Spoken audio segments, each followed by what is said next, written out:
Hi folks, thanks for stopping by and I hope you're well. My name is Dustin Furlow and I'm here hanging out at Cedar Rock Studio Guitar Gallery in Indiana.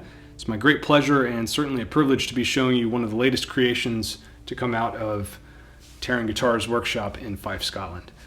Rory & Co. are some of my very favorite builders in the business, and I actually have my personal Taran here that we're doing a comparison video of with one of the other Chigramores that are here.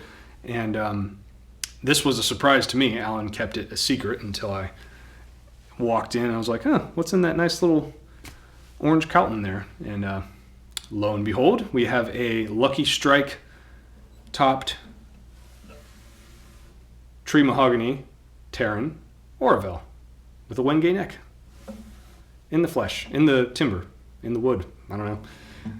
This is a really spectacular guitar, and I would say that about any Taran, but this one has definitely got something extra. There's a combination of specs here on this guitar that are very unusual and I think came together in a really pleasing way. And I think, you know, Rory would probably agree with me on that one. I think that I'd be really surprised if he wasn't blown away by this guitar. It's pretty spectacular. All that to say, we have, like I said, some celebrity tone woods here at work.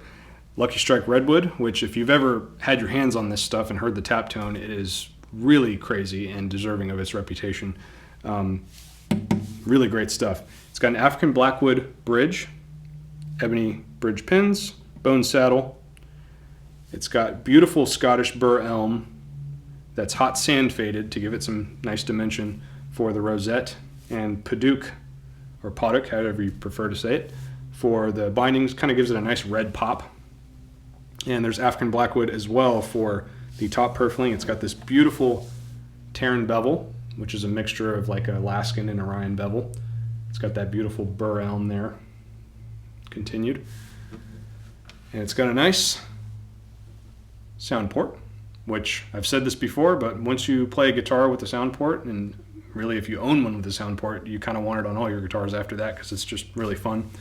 And it has a Wenge neck, which in Roy's words gives it a bit more presence, gives it a bit more direct focus, really focuses the sound, and I cannot disagree with that. I have that on my guitar, and it's pretty spectacular. I like what it did to the tone. Again, with some paduk for the back veneer going into that nice hot sand faded Scottish burr elm. It's just something that my eyes never really get tired of. It's a really beautiful aesthetic choice that I think is really specific to Taran. But the guitar itself is really unique for a variety of reasons. So the Oreval is sort of his small jumbo. It's a bit more than 16 inches across. So it's fairly wide. You would maybe call it a small jumbo. But Rory's guitars have this really cool domed thing going on. And as a result, it's really not deep here. It's like probably 3, and where the arm actually sits with the bevel, it's probably about 3.8 inches, if that.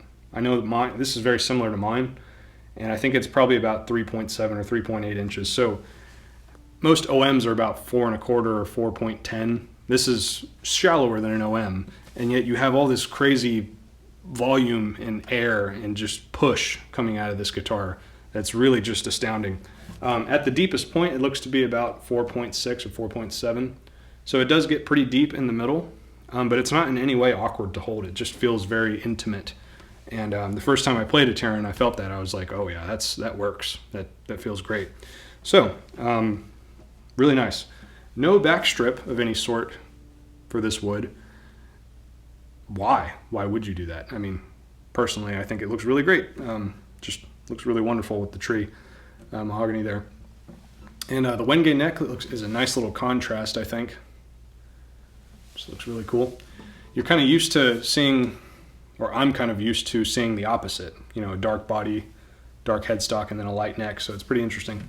Ebano bindings, African Blackwood as well, and most likely an African Blackwood fingerboard. I think mine had that. Continues, you know, just to have some consistency with the bridge. And it's got some 1 to 21 Goto 510 tuners, very precise and smooth.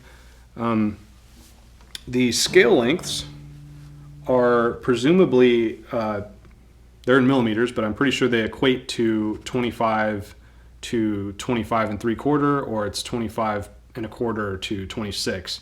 That's something you'd probably want to check with Alan, or check the website, which will have the specs. And the bridge spacing I do know is 2 5/16, very comfortable, very wide for fingerstyle. This is 1.8 or 46 millimeters at the nut.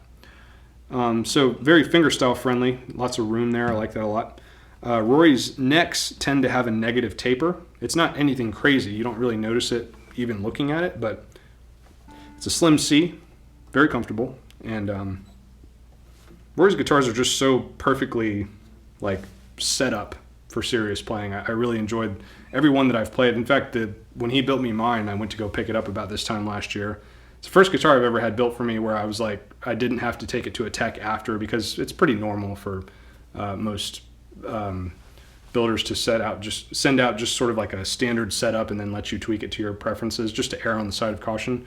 But Rory somehow must have like known my hands or something, because he's like deals in black magic or something, I don't know.